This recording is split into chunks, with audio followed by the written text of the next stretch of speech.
saying? I don't know, but here it tells me I'm waiting for you. You're waiting. Okay, so I must be waiting as well. It says There you coming. go. All right. I think. I think mine says waiting as well. Anybody else waiting? There was one other person waiting. Two One. waiting. It says three, but Now mine. it says watch Daniel Soliz live. This is me, except that I'm trying to get it figured out myself. All right. Well, welcome back. Waiting for everybody to get in the room, but for those of y'all who watch this after the fact, then this pause in the beginning was probably not working for you. Sorry about that. Haven't had a live stream in a while. There's been a lot of things going on, but we're back. Happy March. Shop Mom's birthday is all month long. It's actually tomorrow, but let's wish Shop Mom a very happy birthday. I'll bring that up. Oh, it's time. It's official. Terry in Germany. Am I correct, babe? Yes, Yes, he's in Germany with our Terry glasses. I am going to toast to my brother-in-law. Terry, missed you. I saw you looked really good with my other brother-in-law, Tom, in Scotland, I believe, just no, they recently. were in Dublin. Dublin, Scotland, Dublin. You're not here, and cheers to Terry and Tommy. Wings and fries. And wait, aloha. Venom just commented wings and fries. Oh, we love wings. Yes. Oh, Shop Mom, we do our wing thing, and we'll make I eat. She makes a whole bunch of different types of wings, different flavors. We just have a wing fest. So we're all right to there. A lot more here. All right, we haven't been here in a long time, and a lot of the regulars still miss us, or you showed up anyway. You're back. So what today is, we're going to be talking about whatever y'all want to talk about. So that's going to be the number one thing. Send me whichever way y'all want to talk about. At first, I'm going to be talking about a flathead Ford oiling system. If you want to know about that, if there's nobody in the room that wants to get into flathead Ford oiling system, we won't talk about that. The next thing is, I've been asked by several people throughout this whole ordeal here, and even Faye, we've discussed this. Starting your own business. So the things to look out for, any advice. So if y'all want to know about that, I have plenty of advice of that. I grew up in an auto parts business, and I'm not saying I know everything, but have a lot of experiences in business, and even a lot of friends and family members starting businesses. In my mom's side, the Garza side, there's a lot of entrepreneurs in the Garza side. So Garzas are very entrepreneurial, and I think it's more they don't like to be told what to do. So they own their own businesses, and that has a lot to do with it. But for a little bit, like Venom says, I think I'm gonna chill. I'm just chilling. I think I'm gonna chill and see what y'all want to talk about. I haven't been here in a while. We went and voted today. I think everybody should vote. I don't care who you vote for. There's a curtain there for a reason. It's nobody's business. It's yours. But Americans did die for your right to vote. So please go out and vote. Don't tell me who you are. I don't want to talk politics at all. Like I said, there's a curtain there for a reason. So, all right. I got off that soapbox. That little rant was good, but There. it is important to exercise your right to vote. Yes. Can everybody hear Shop Mom real good, or should I turn the volume up? No, we don't need to turn the volume up. You can hear me. That's what counts. I can hear you. That's what counts. You're exactly right. I'm excited. It's like I said, it's Shop Mom's birthday month. So her birthday is officially tomorrow. But what we like to do is have a birthday for the whole month. That's one of the benefits of being self-employed and having your own business. When I was in San Antonio, you have a lot of friends, especially friends and acquaintances, other shop owners. Well, everybody wants to take you out to eat on your birthday for lunch, right? They want to pick you up and take you out to eat. You have one birthday and you have 30 friends or businesses and friends that want to take you out to eat. That's when I started the birthday month. No problem. Everybody can take me out to eat one day. So I would have a birthday month. And never quite made it the whole month, but sometimes got pretty darn close.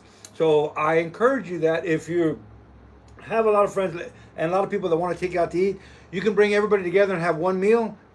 The table's too long and people can't talk to each other. You can't really visit with all your friends. So take one or have them take you out one at a time, and you can have a good quality time. Birthday months, if you haven't heard it before, you haven't tried it, it does work, like I said. And then it gets fun to see, well, man, I got 15, lunches. Well, it's closer. Next year, I'm going to go for 16. Give you something to look forward to. All right. Does anybody have anything to talk to, or I'll just drink beer with Terry?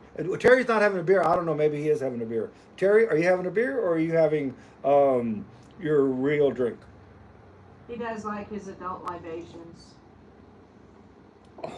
I'm driving and listening. Stopping at the moment. Happy birthday to Shop Mom. Well, yes, great to listen, and you don't have to watch the screen. There's nothing on here but me anyway, so you're not missing anything. Terry is having some whiskey. Cheers. Like I said, if I got nothing to talk about, I'll just drink beer for an hour with y'all. I really missed it. What do we bring y'all up to date? We've had a lot of things going on. Don't want to go over the same stuff, but if you have been a while since we've been here, it seems How like about you hit 10,000 subscribers? That's something to talk about. I hit 10,000 subscribers, Shop Mom's telling me, and it just happened like 30 minutes ago, 15, 20 minutes ago. We have 10,000 subscribers. I see it right there. It says 10K. Hey, we did it. We're a small channel. I don't do stuff the normal way, and I'd rather have 5 subscribers that care than a lot. But this is pretty cool because we have I haven't been doing any long-term videos lately, but everybody sticks around. I try to answer questions, especially if they're technical questions. Sometimes they might not be exactly what the video was about, but if it's a technical question, automotive question, it may take me a couple of days. I was really upset because I had one question that I just was trying to think of the answer, and like 2 weeks had gone by and I hadn't answered it. And so anyway, we do try to answer all technical questions. We try to just be more connected with y'all than just being a channel. I, to this day, don't have 1 ounce of, we don't have hats, we don't have shirts, we don't have decals. If you want a decal, here's the decals you want. And I'm going to take this moment, oops. See these decals? They're all over the place here. They're on the wall, they're everywhere. Smokey Belongs, best damn garage in town. Smokey Belongs. You want some of these? They're totally free. And they're from Trish, Smokey's daughter. The best damn garage in town. All you got to do is contact Trish, SmokeyYunick.com, I believe. Just if you need it, contact the Shop Mom. She'll get you the right link right to it, but it's really easy to find. She'll send them to you free. She's not sending them to you free to get your email address or your address to. Oh, that's cool. I know what that is. Ralph dropped it off. Ralph Monaco dropped this off. This is a spark plug. Who's this?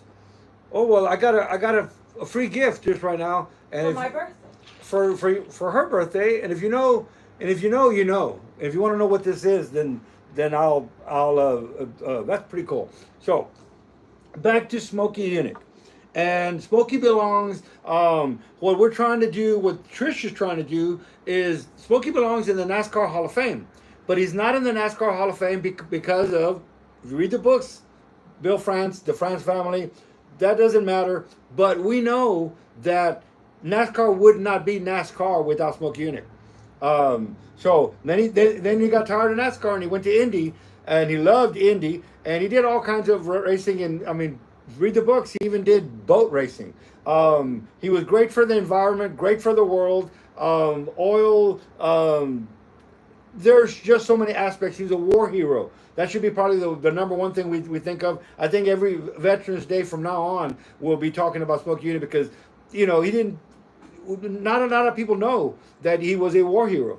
So going back to the Smokey Belongs decals, if you'll send Trish your address, you will get 3 decals. I even hung a little bag that came with it, but he's going to give you these free. All you have to do is post one. I'll put one right here. Post it on your toolbox. Post it on your car. Post it on your neighbor's car. I don't care. I don't think she cares, but we want to see it posted. Take a picture of it. Hashtag Smokey Belongs. Post it. Share it. That's it. And you get all of these free. It's not a scam to try to get your email address to make money. No one's going to email you a darn thing. That is private. All she needs is your address to actually send you an envelope. Remember back in the day when you got an envelope, you got a letter with a stamp on it? Tricia's DNA is probably on the letter. So anyway, that's all you have to do. Smokey Belongs. You're gonna get like I said, the decals posted. Where does Smokey belong? I think I think he belongs in every aspect of racing, but in the automotive world, he belongs everywhere. All right, so You have missed a couple of questions yes, while you were promoting Smokey's, and Smokey does belong. Okay? yes, I'm gonna put Let's one right here, stipulate that. right there. I'm gonna text right So, the Kenny Garage asks, what is the typical wait time to get engines into your shop? I can answer that: forever. Josh M wants to give you congratulations on your 10K, but Snoopy wants to know, how do you pick the heat range of a spark plug? Is there an easy answer? Spark plug reading. Let's go back to the first one. How long? What's the wait time to get? Unfortunately, you're not going to get an engine into our shop. We have such a long waiting list, and I'm going to give you a little update to what we're doing. If some of y'all don't know, my mom has passed one of the biggest auto parts machine shops in San Antonio. Miss her dearly, and so we're kind of a little hiatus of what's happening in that regard. But I think we made a decision.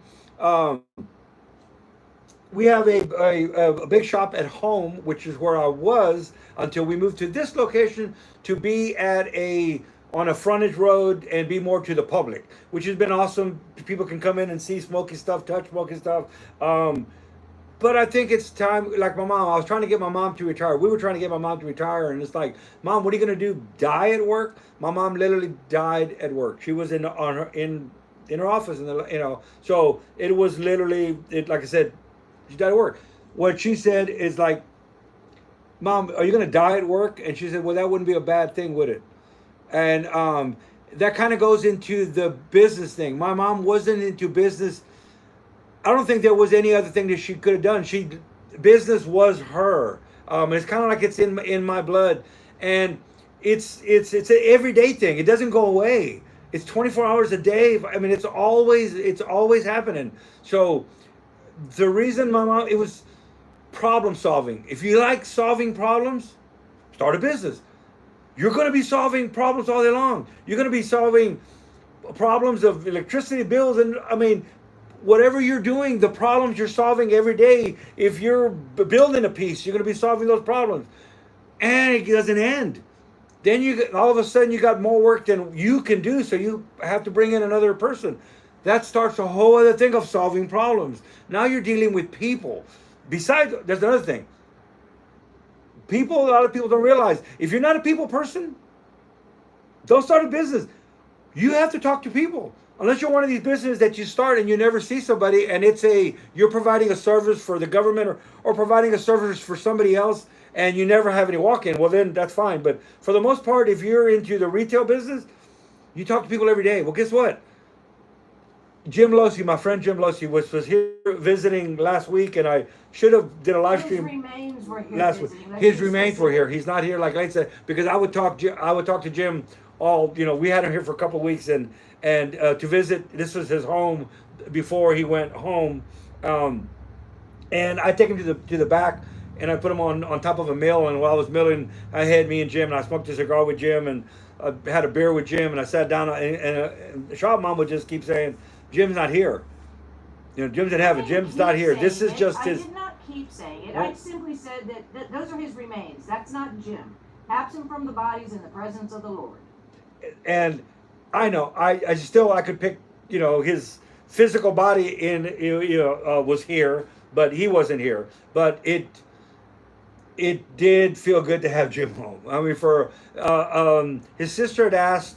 There's going to be a little while before taking him home and spreading his ashes on there's a bridge that his grandfather built. He built a lot of these bridges, and he wants to be, released there under the waters of the bridge. In Vermont. A lot of those, as a matter of fact, when Faye and I were talking about this, Faye said that she and her dad used to do the bike rides that go through all of those covered bridges. So she's sure she's traveled over the bridges that Jim's grandfather built. So Jim's sister had asked, you mind holding him for a while, or this was his place. He loved it here and couldn't think of any other place for just kind of be for a little while. And we're like, yes. And it felt good having Jim back in the house. It really, really felt good. Like I said, last week I was going to do a live stream with me and Jim. Special guest, Jim Losey. Ask him a question. You're probably not going to answer, but anyway, you know how that went. It didn't go because that wasn't funny, I guess. I thought it was funny. Anyway, all right, that being said, the other one, thank you for 10,000 subscribers. I just saw that. Josh, thanks, Josh. It's a big accomplishment for us, for me. Also on heat ranges, spark plug heat ranges. Yes and no, and it's you should learn. It's fun. Smokey Yunick was one of the best. You'll see a lot of old pictures with him looking through a magnifying glass and looking at the spark plug. It could be misleading in a sense. I'm going to give you an example. What we would do on a circle track car, go out there and test, and we're going out. What I'd like to do is on the longest straightaway, wide open throttle, the longest straightaway, right before the turn, right before letting off of the throttle, right before is kill the switch, have the driver kill the switch, pop it in neutral, coast around. If he's got enough speed and he can make it back into the pits, make it into the pits. If he couldn't, I remember a lot of times at the drag strip way at the end is go over there and read the plugs right there. If not, tow the car back into the pits.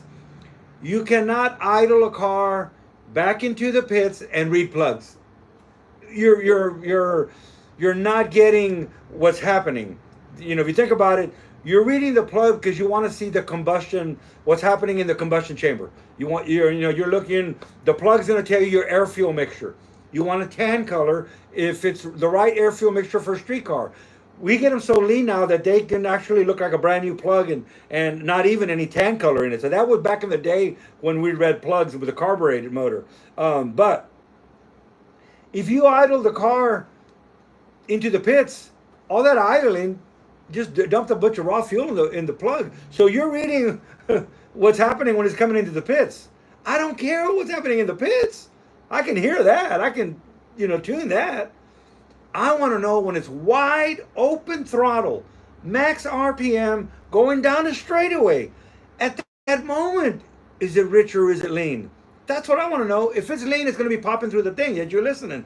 Valve float or running lean. But that's the thing. So reading plugs, yes, learn how to read plugs. I think it's a neat thing to do. But if the engine was idling, you're not getting any good data. In a drag car, wide open throttle, top gear, as you come through the traps, shut it off.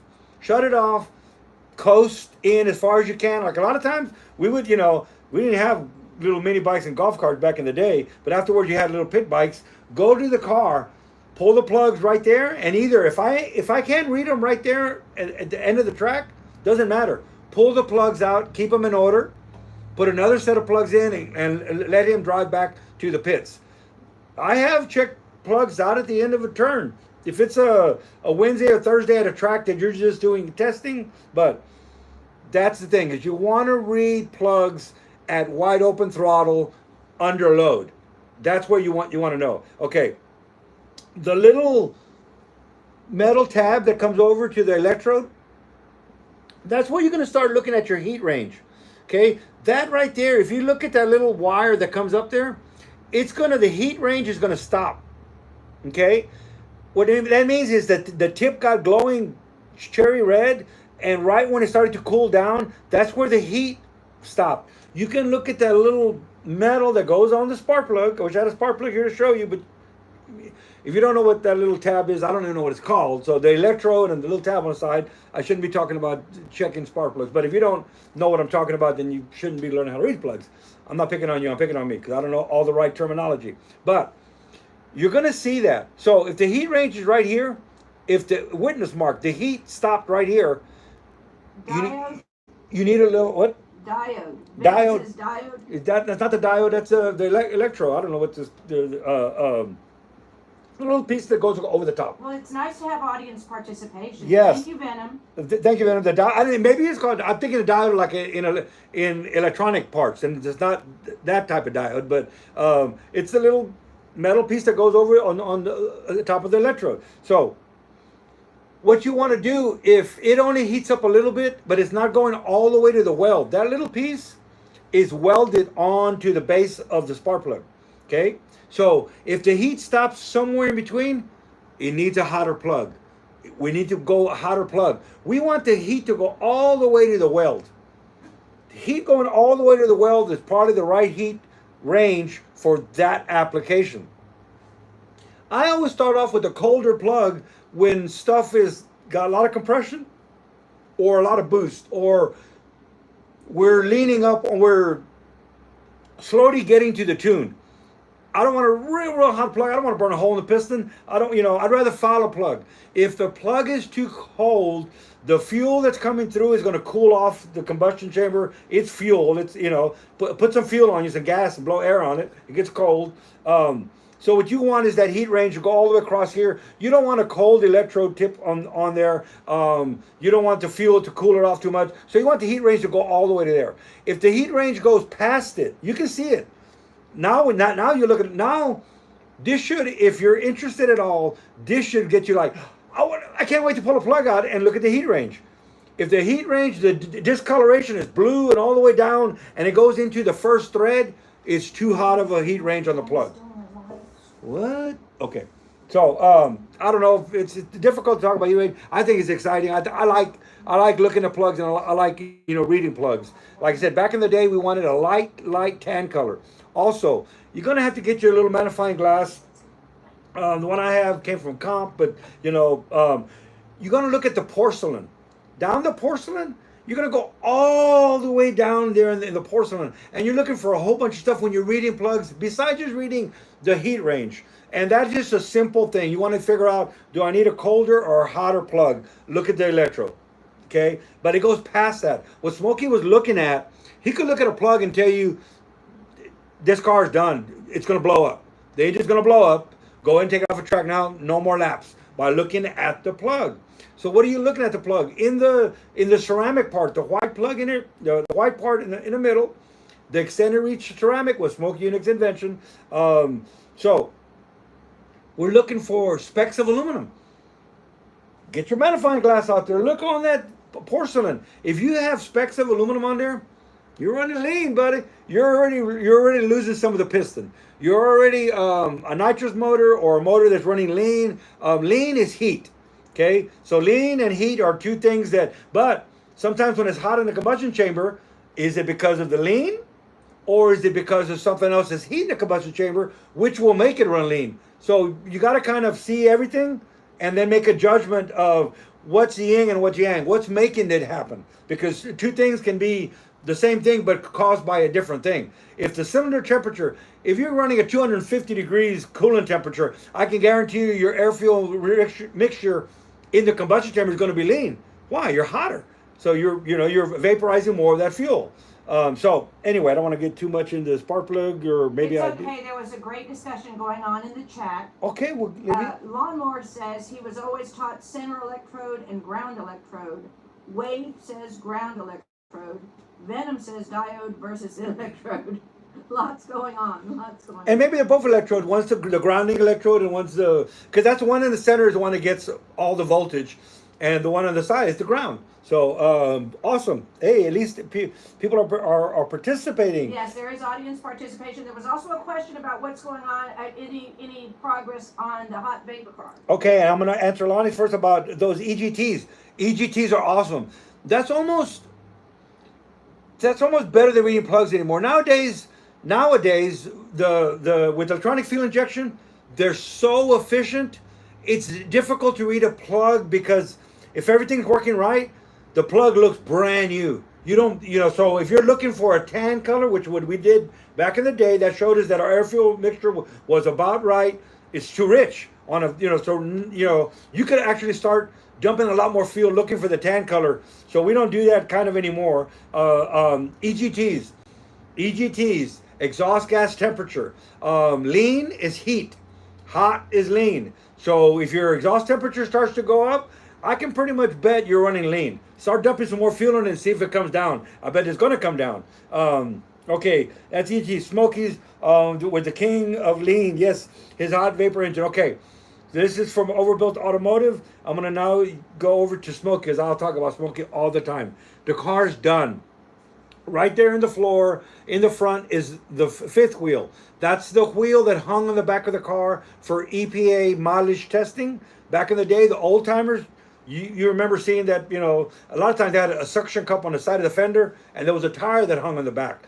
That's the tire that was on the Plymouth. The last car it was on was the Plymouth hot vapor car. The car still has a mount on the back of the car. So Tony gifted us the fifth wheel and all of the electronics. Smokey had two sets of electronics, an analog and a digital one, so that he could actually. There's three boxes. I can almost bring it and show you. So we're gonna put that back on the car. The car is finished. Faye came over. I didn't even drop the winterizing video. It's still on my laptop. And you want to show the box? You can I'm gonna bring it. you can lean the box this way. And I've been so busy, I haven't done any videos. Now it's how to winterize the car, the Plymouth. So there you go. So show mom, look at that. Thank you, babe. You're welcome. So here want the is. wheel? No, we don't need the wheel. Y'all want to see the wheel later? We'll make a thing I can put it behind you. on just a wheel. It's so big and it falls over and they'll pinch your fingers. And oh man, I don't want your fingers pinched on your birthday weekend. Since you want me to make you dinner for And my birthday weekend. something like that. All right. So here is the boxes. I put some a tie strap to hold them together. He actually had these in the car in the floorboard of the passenger side, and here's the wires that run to it. So what Smokey did, he actually wanted some duplications. So he wanted to get some, just not one set of numbers, and somebody say, "Oh, well, yeah, your wheel is whatever." And so on the wheel, he took two wheels that hang on the back of the car, took the spinners off of them to get the RPM. Took one off of another wheel, put it on one side, one off of one wheel that was already on the wheel on one side, and one was an older analog one, and one was a newer digital one, and he's got now that to compare. And then he even, like I said, put a third one, and you can see the analog one. I don't know if you see that. It's just numbers that click, and then when you're done, you hit the reset button. So that's really, really old school, Miles. And then we had the digital ones. So that's going back in the car. And all that is left. Faye came over, we winterized the car. Like I said, didn't even do a video, so I should drop that video, but maybe next year now. I mean, it's already time to unwinterize the car. So we winterized the fuel system, we winterized the cooling system. It's ready. It starts right up, ready to go.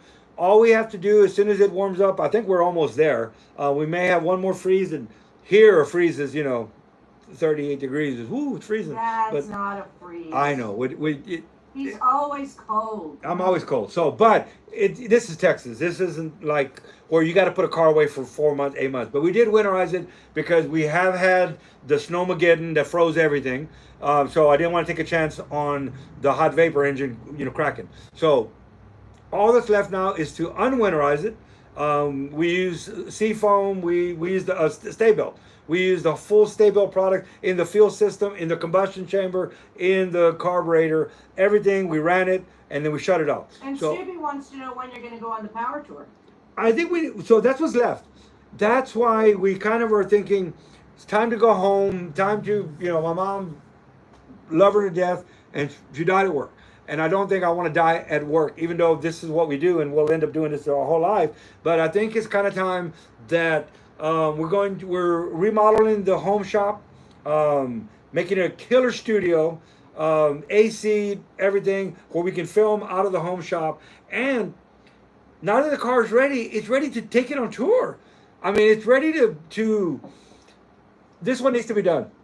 We need to do the miles per gallon testing to debunk all the theories, and it didn't work. And we actually have the testing done at Southwest Research, so we have all that data.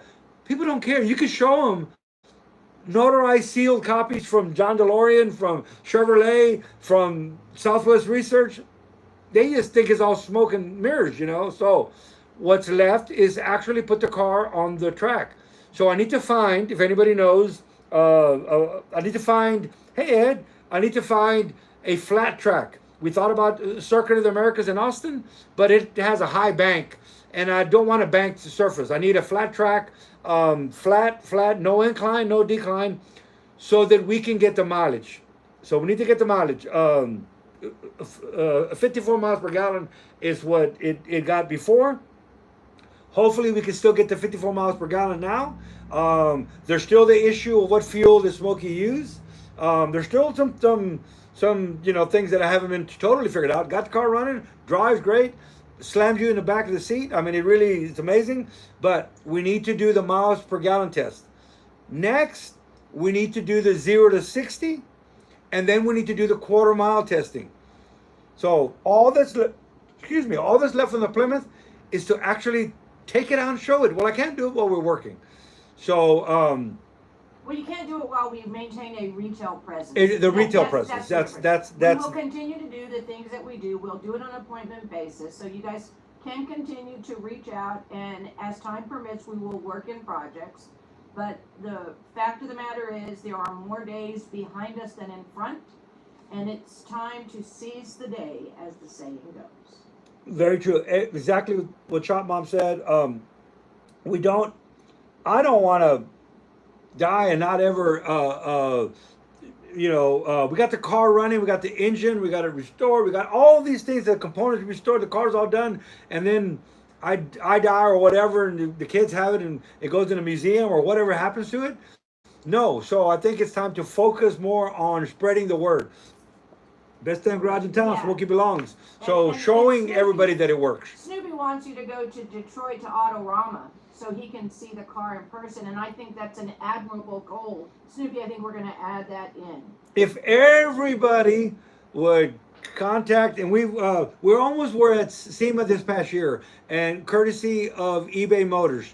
Didn't work out. That was the plan. If you remember, we took the car to the New York Auto Show in Manhattan with the engine out, and we displayed the car and we displayed the engine. That was going to be at the beginning of the year, and then the plans were not to put the engine back in the car until SEMA and get it done, and then show it off at SEMA with the engine in the car running. It was a lot of work with work, with business, everything else, and we got it done in time. Thanks to Faye. Faye came over and helped. Thanks to Shop Mom giving me the time to do it. But it was so close that they already had all the cars picked out for SEMA. eBay Motors did. So it was, next year, or let's do something else. We suggested, what else can we do? We need the quarter mile testing, the 60 mile, and the miles per gallon. They're kind of on board. We just need to find a venue and tell us when, what can we do to help? So y'all get out there and start eBay Motors. Anytime you see eBay Motors anywhere, and said, well, when are you going to show off the hot vapor car? When are you going to show off the 0 to mile? So that's what needs to happen. We're just now, it needs to go on the road. I told Shop Mom, I didn't tell her anything. I asked Shop Mom or suggested. Yeah, nobody tells. No one tells Shop Mom anything. We need a enclosed trailer like what Tony has, big old black trailer with Smokey on the side of it, and take the car on the road. I would love, we could do exhibition runs at, like I said, you go to Autorama, you can go to the Texas Mile, you can go to every event that is happening. That's duct tape drags, anything, and show the car off. Do exhibition runs, but it takes time. I think we could go a whole year exhibition showing the whole car off, and then I think it needs to go to the Peterson Museum. I think it needs to go. You have a lot of big plans, but ESP Collectibles has a question for Yes. you, so I'm going to stop you right there. Thank you. You're welcome. You're welcome, everybody. Danny, is there any way the power steering rack can cause the pump to groan? Or is a pump groan always the pump? And a little bit later on, Venom makes a suggestion, low power steering fluid or loose bolt, but let's hear what you have to say. I was right on with Venom. Low power steering fluid most definitely will cause a whine. It depends on what, but Besides that, it was running fine. All of a sudden, it just starts to make noise. Are you sure? Yeah, are you sure it's not low on fluid, on power steering fluid? The lower it gets, the higher the pitch. Till the end, it gets to a high winding pitch. It sounds like a blower. Man, you got a nice blower in your car. No, you don't. You got low power steering fluid. Do you have any jittering or anything? I have seen people not put the lines on wrong. Right? I mean wrong. I've seen a Ford will break your fingers. You'll 68 Ford Mustang. You'll hit the key and fire it up, and the steering wheel will just slam over to one side. Or was it just working perfectly fine, and all of a sudden you start getting power steering noise? Um, I don't. I need a little more info. What kind of vehicle is it? That you hear the car is done. Yes. Any chance to put it on the dyno? That's another. That's we could. So I'm saying is now it's a perfect opportunity. I really wanted eBay to kind of participate in this because they have in the future, like I said, they took us all the way to Manhattan. They have in the past. They have in the past, in the past. They have in the past, and the car was literally on eBay. I mean, that's the car was on eBay. It was put on eBay. So that's why it's a perfect. It's not just a you know. That's why people, I've always been an eBay. You've always been an eBay aficionado. Yes, it wasn't because they, wanted me for a commercial. That was just me anyway. So, Okay. There go. was another question about the hot vapor engine. Okay. Are you going to develop a kit? Someone please make me a hot vapor engine kit. Can I pay you to build me one? And that's actually a really important question. That's what Shop Mom wants. And originally, and I'm still not there because when you start a business, you kind of pretty much have to devote your time to the whole business. And 11 years we've been here. And before we got here even, I started building my own hot vapor engine. This is back before I had this one, back before I had any of Smokey's hot vapor engines. It was just a love. This is going, a while back. But I'm building my own hot vapor engine. Okay. Then I, start to acquire some stuff. Tony, just gifts. The family has gifted us with more and more stuff. This hot vapor engine, the Buick hot vapor, that was at the Detroit Autorama, that was at Southwest Research, was one of the first ones that I got to see the inside. And the reason was I was restoring it after restoring the other one and getting it running with no data from Smokey. There is no notes, there's nothing. This one was going to get restored and go into the Don Garlits Museum. I did it and did it free of charge just so that I could see the inside of it and just be able to touch it and, just be able to just embrace it. And it said, great, spend as much time with it. When you're done, put it back together again, restore it to a clean state. It was pretty rusted from Daytona Beach real humidity. And then when Tony came to pick it up, this was the place that really belonged. So he drove all the way here to pick it up. And it's a long story of that. And so he just knew it belonged here more than in the Don Garlits Museum. Tony already donated one hot vapor Fiero engine and the car to the Don Garlits Museum. So yes, the plans are what we are building now, and we already are building it. I have another vehicle that's going to be not one of Smokey's vehicles. The Plymouth was Smokey's. The Plymouth 2.2 engine was Smokey's. The 1.8, the 2.5, all the engines that we have, the hot vapors, we have a lot of them, more than anybody else. There's one in the Smithsonian Institute and one in the Don Garlits Museum, one in the DeLorean, and one in Florida in the basement, in the university. So ours is our engine. What does this engine not have? This engine does not have anything roller. There's no roller cam. It's a flat tappet cam. So just building a hot vapor engine with a roller cam, roller rockers, right off the bat, I've already increased it better. If I increased it by 1%, it was getting 54 miles per gallon at 250 horsepower, passing full emissions without a catalytic converter. Now, this is full emissions back in the 80s. Things have changed. It probably would not pass full emissions right now. But I'm not opposed to putting a catalytic converter on it. But it did pass at Southwest Research. Now, there's not California emissions. Back then it was really close. Even Southwest Research in the paper saying it probably wouldn't pass California emissions right now. Probably close, but it probably wouldn't. But it did pass emissions all over, besides California emissions. I know that. This is the 80s. Like I said, that's with no catalytic converter. Okay, so what is ours going to have? It's going to have a catalytic converter. What is ours going to have? It's going to have roller cam. They already all have synthetic oils, but we're not paying like Smokey $96 a quart. We're running Amsoil. Done. So there are already some more things that we're going to do. What's another thing that this doesn't have? When this hot vapor engine was at Southwest Research, the test track that they have at Southwest Research, back then they had a professional race car driver that had to hit the turns at the same RPM, the same time. This was very analog days, the 80s, right? In a certain turn, when he let off the gas, the driver, the hydrocarbons would come up, letting off the gas. So what would happen is it didn't pass in a certain turn. Let off, go to the turn, the hydrocarbons would come up because when you release the throttle, all the fuel in the manifold is raw fuel. So for a split second, oop, there goes, didn't pass. Smokey picks the car up, takes it, right? Brings it back. It passes full emissions. We knew the emissions engineer at Southwest Research, he just passed, and we were very fortunate to have some notes that he has, his photos, his stories about Smokey, and was really wanted to be a part of this new revised hot vapor engine. And he just passed, but he did give us a lot of great data.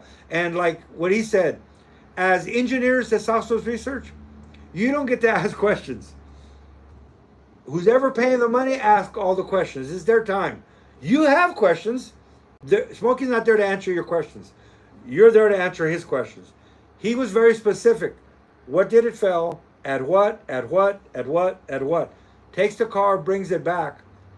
It passes. The engineers were, there's impossible. This is a carbureted engine.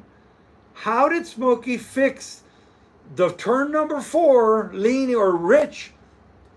He goes, it's, so they were asking, Smokey, that's not, doesn't matter how I did it. And they didn't understand. With the carburetor, it's the fuel curve is different than a fuel injection. You can pick any spot on a fuel injection map and lean or rich in it, any spot you want. With the carburetor, you have to make the jet bigger or smaller. So it's either you make the jet bigger, it's either rich, linear. I mean, it's not as easy as it seems. In fact, pretty impossible for him to not lose any of the other settings. Okay? That could have been one of the problems that GM may have had, Chrysler, Ford. We don't have Smokey Yunick in the car with us. And when the car gets sold to Colorado and there's no air, we don't have Smokey to go tune our car for us. When it gets down to the valley where there's tons of air, we don't have Smokey Yunick in the car with us. So maybe that was some of the issues with, we do now. It's called fuel injection. It's called a fuel map. So now it's up to us to put it on the dyno and get the fuel curve that this is set up. It passed the emissions now. We have everything. It's a carbureted. Now it's up to me, it's up to us to extract that data, put that onto a map, and we're going to make it fuel injected. So the barometric pressure changes, Smokey tunes. I may even call the computer best damn computer in town. I don't know, but we're going to put Smokey's brain as close as we can because all we have is his data from his carbureted engine. We're going to translate that to digital. We're going to put that in fuel injection, and wherever this thing starts, drives, hot, cold, it's going to retune and keep the fuel curve exactly as it is right now. So there we are. That's what our engine is going to be. It's going to be fuel injected. It's going to be full roller. It's going to be modern. So with just all of these things, I'm not taking any credit on what Smokey did in the hot vapor engine. Just by just making it modern.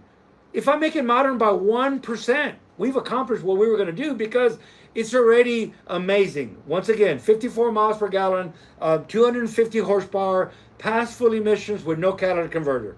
add a catalytic converter to it, add fuel injection, add roller cam, Amsoil synthetic oil in it, put this on. This thing's going to be, just by doing that to it. So there's where we are on the hot vapor. Okay, Oh, I'm going to answer, and I'm going to answer that. I do want to make a kit. I do want to make a kit. My first kit that was in mind was where you could take your existing engine. Let's say you have an S10 V6 S10. You could drive it into your shop Friday night with your buds, take one cylinder head off, the intake manifold, one cylinder head, the oil pan off, slide 3 pistons out. You're going to have R weights that are going to go right back on the crankshaft. Put your oil pan back on, a special cam so you will have your timing cover. Change out the cam. Block off one side of the engine just like this one is right here. Got an aluminum plate on one side. Run just the 3 cylinders. So you could actually do this in your garage. The kit would be the camshaft. The kit would be a gasket set. The kit would be the 3 weights for your crank. The block off plate. Everything you need, including the tune. On the S10, I'm thinking of using a HP tuner because then you could use your existing GM computer and just retune it, reflash it. Done. You could drive it out Saturday or Sunday out of your garage and have a 3-cylinder, 250 horsepower, 54 miles per gallon S10 truck. So that was the first kit, was going to be the 3-cylinder. But there's no stopping us. I'm thinking of the Ford 600 straight 6, making it a 3-cylinder. A V8 Chevy, making it a 4-cylinder. Smokey did, by Tony's, this is one that Tony says, that Smokey built a V8 big block Chevy hot vapor, 1,000 horsepower for his tow vehicle. I have not seen it. Everything that Tony has told me has been true, but he said he did build one. I don't know where it's at. I don't know anything else about it besides the family stories of if you know Tony Allard, a real close family friend. So why not do a small block Chevy? I'm thinking, everybody in California, you're going to not be able to drive, forget, I'm not picking on California, anywhere, and they're telling you that you're not going to be able to drive your Camaro or your Mustang or your Falcon or your Pinto or your Vega, whatever, but if it's a small block Chevy, wouldn't you want a hot vapor conversion to your small block Chevy? Wouldn't you want a hot vapor conversion to your 302 Ford? You can keep it internal combustion, you can keep running, hydrocarbons, and you're going to pass full emissions. I don't think California can stop you having a internal combustion engine that passes full emissions, and you can still have your hot rods. So yes, that's a future. That's why I got to get home. I got to get home and work on this stuff. Okay, and you can get home to work on it, but there's a couple of questions because Yes. I've already called last call on questions. Last call on questions. Right. This is But how much we have Laura's time we had a have left. really interesting question. Yes. Did you discover any custom plating on the internals of the hot vapor engine? Great question. Because in the book, so you've been reading the books, obviously, or you've been obviously reading more into it and reading all of what everybody's saying. There's a lot of myths and a lot of all kinds of stuff. Supposedly, right? The hot vapor engines have ceramic pistons. They have H-beam rods. They have all these special coatings. This engine does not. The 2.2 Dodge is stock pistons, the valve train, the rods. Because when he was making it, remember that the 2.2 was one that first he was working for Chrysler, and that deal was done, and all of a sudden at the end, then he still kept that project with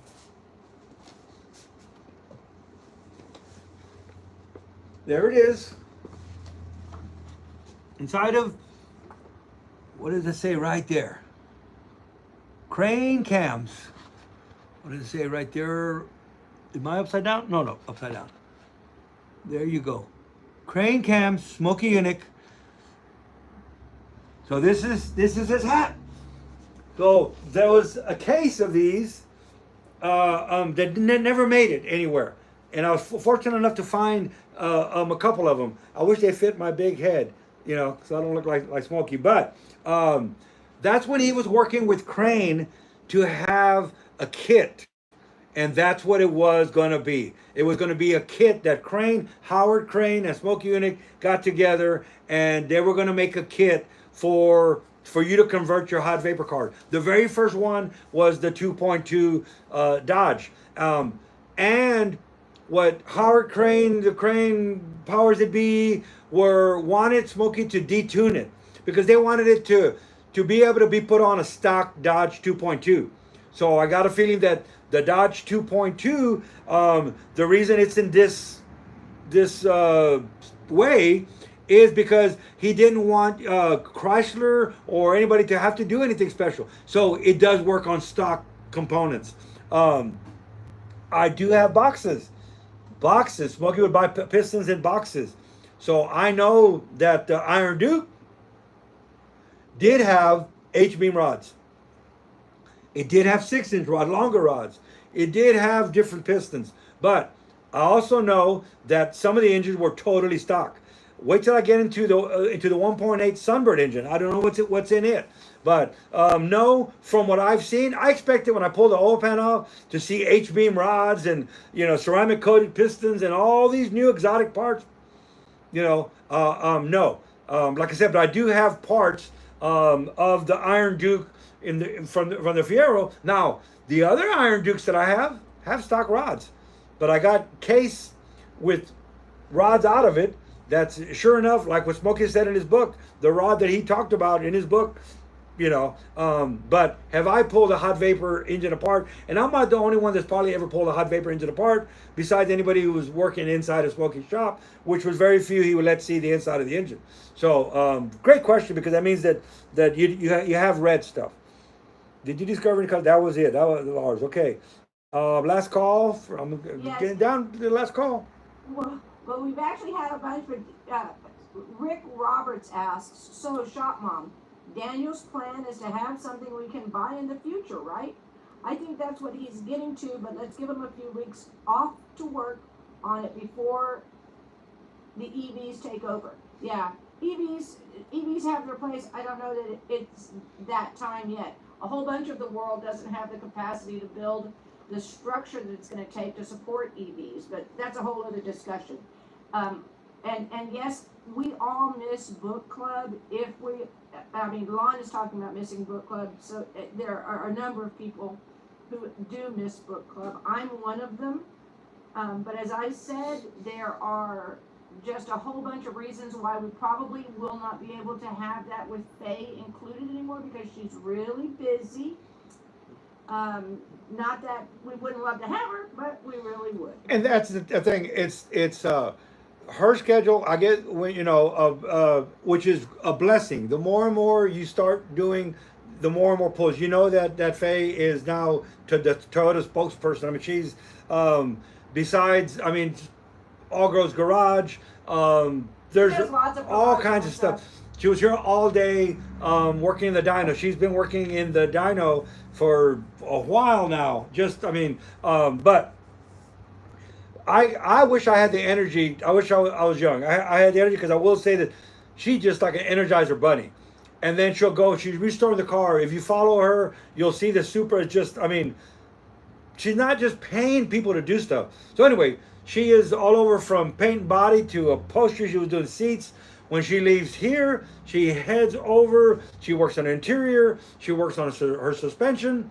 She'll get data from here where fuel lines need to go. She'll go to the car. She'll start working on fuel lines. So she's gotten busier and busier. So, anyway, that's just I love book club. I could talk Smokey all day long. If y'all want to get back in the book club with just me and Shop Mom, let us know.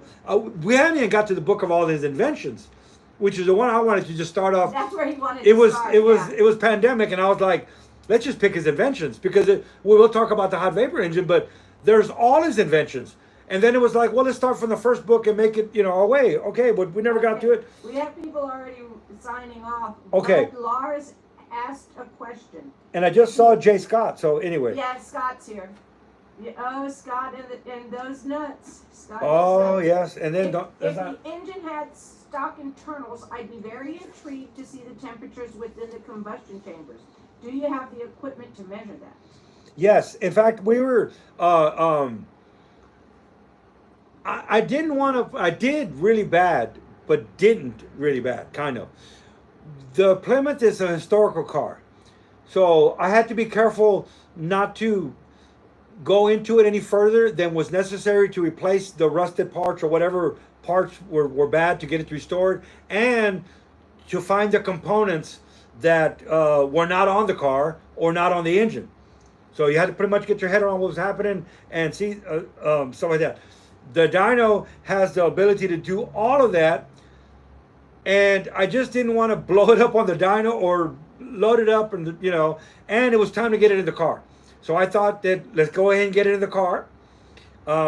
We have all the other data. We can go ahead and do the 0 to 60 to quarter mile and miles per gallon testing. And then this car pretty much, it has 9,000 original miles. It pretty much needs to just go into the Peterson Museum or, somewhere. Maybe I could loan it to different museums and everybody can see it. Now, the 1.8 Sunbird is another one. I have more hot vapor engines. So I eventually will put one of the hot vapor engines. I was actually thinking of cloning one of them and putting that on the dyno. Because if I blow that up, it's mine.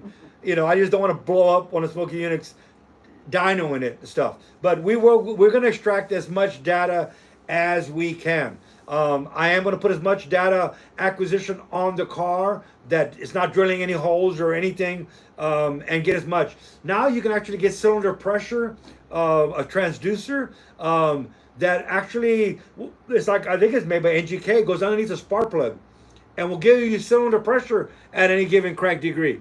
That would be awesome. Get that data from it. I'd have to weld and put EGT bungs, and there's not a lot of places that he actually has Allen plugs, which I believe he had EGTs going into it. So if we could extract the plugs, put EGTs back in them, we could get that data. But I do have another engine. Like I said, I don't have the 1.8 Sunbird. No one even knows about.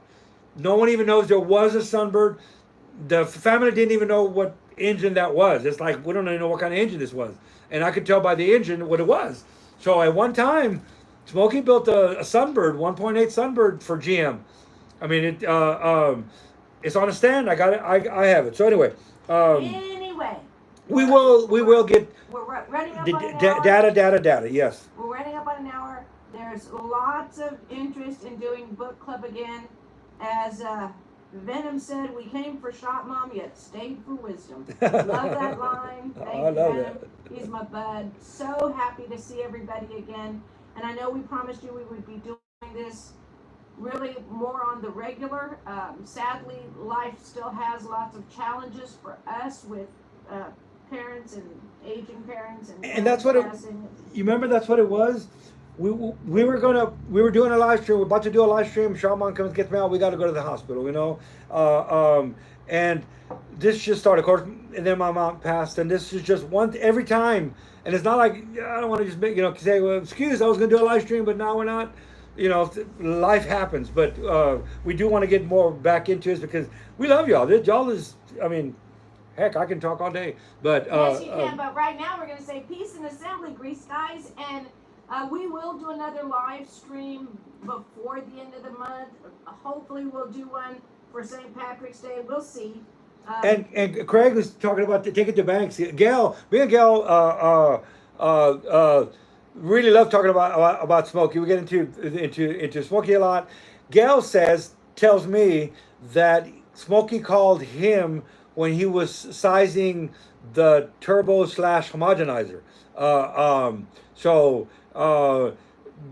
I'm sure Gail would love to. I'd love to collaborate with Gail on the hot vapor engine, because if you go watch, I don't know if you watch a lot of Gail Banks stuff, but he teaches a lot. Loves to teach. In one of his earlier videos, he talks about cold, dense air. So when we're talking, I think this is the time that we took a class, and Shot Mom was with us, and that's a whole story. You can talk about this whole story of the class, was really funny. But we took a regular class, and then there was an intermediate, it was horsepower class with Gail Banks. If you get a chance, you don't want to miss one of Gail Banks' classes. The way he teaches, it's really, really, really something else. You want to make sure you understand. So I'm like, well, we're talking privately, and I'm like, it's tough because everything you do, Gail, it's all about dense air, cold dense air, cold dense air. He has his cold dense air meter. It's not about boost, you know, it's all about dense air. And I said, well, it's, you know, it kind of, you know, goes against what Smokey said. And he goes, boy, that's Smokey Yunick. And he was all about hot air, you know. I said, so, you know, there you are, hot air and cold air. I will say, I'm going to say it. I could be wrong, but I believe that I have the hottest air temperature on any internal combustion engine, and well, besides the Stirling engine. And I worked on that one though. Remember that Stirling engine NASA I project? remember the story. Yeah. Yes. Okay, but internal combustion, and the coldest. You know about a compressed air engine setting the world on fire? What's on Fox News? 2,200 horsepower, 540 big block. That's compressed air. The coldest air density, 142 degrees below zero inlet air temperature. And then we have the hottest here. So I have the hottest and the coldest internal combustion engine air temperature. All right. So in talking to Gail, it's like, that's a difficult one. And then Gail tells me to watch his video. So there's one about air density, and he actually talks about the hot vapor engine. And you can say cold air density, that's the rule. And it is, for the most part. There's always exceptions to the rule. And Gail even talks about the hot vapor engine. It is, once you take the air temperature to that extreme, it's not the same as what y'all are thinking of air temperature. Go look up that video with Gail Banks. All right. So Shop Mom's ready. I'm ready. We're all ready. Man, everybody, Gail is awesome. He's very awesome. I love Gail. So go watch. His videos are better than my videos. Yeah, Anyway. Gail and I are like this. Yes. So, all right. Everybody, thank you. Venom has something about 9,000. I want to. Shop Mom's cutting me off now. We'll see. Yes. Are we going to be on in 2 weeks, maybe? Yes, something like that. Something how do, like that in how do 2 I weeks? turn you She off? wants to turn me off. So, Peace all and right. assembly I like grease, it better when she guys. turns me on, but we won't go there. So, all right. We're out of here. Thanks, everybody. Have a great month. Yeah. Think of Shop Mom for the whole birthday month. We And love go y'all. watch We're gonna be go back. watch Danny's shorts where he talks about a couple of strokes in the morning and something about plateauing. Not Yeah, sure. here we go. Peace All and right. assembly grease. See y'all. See you, Ed.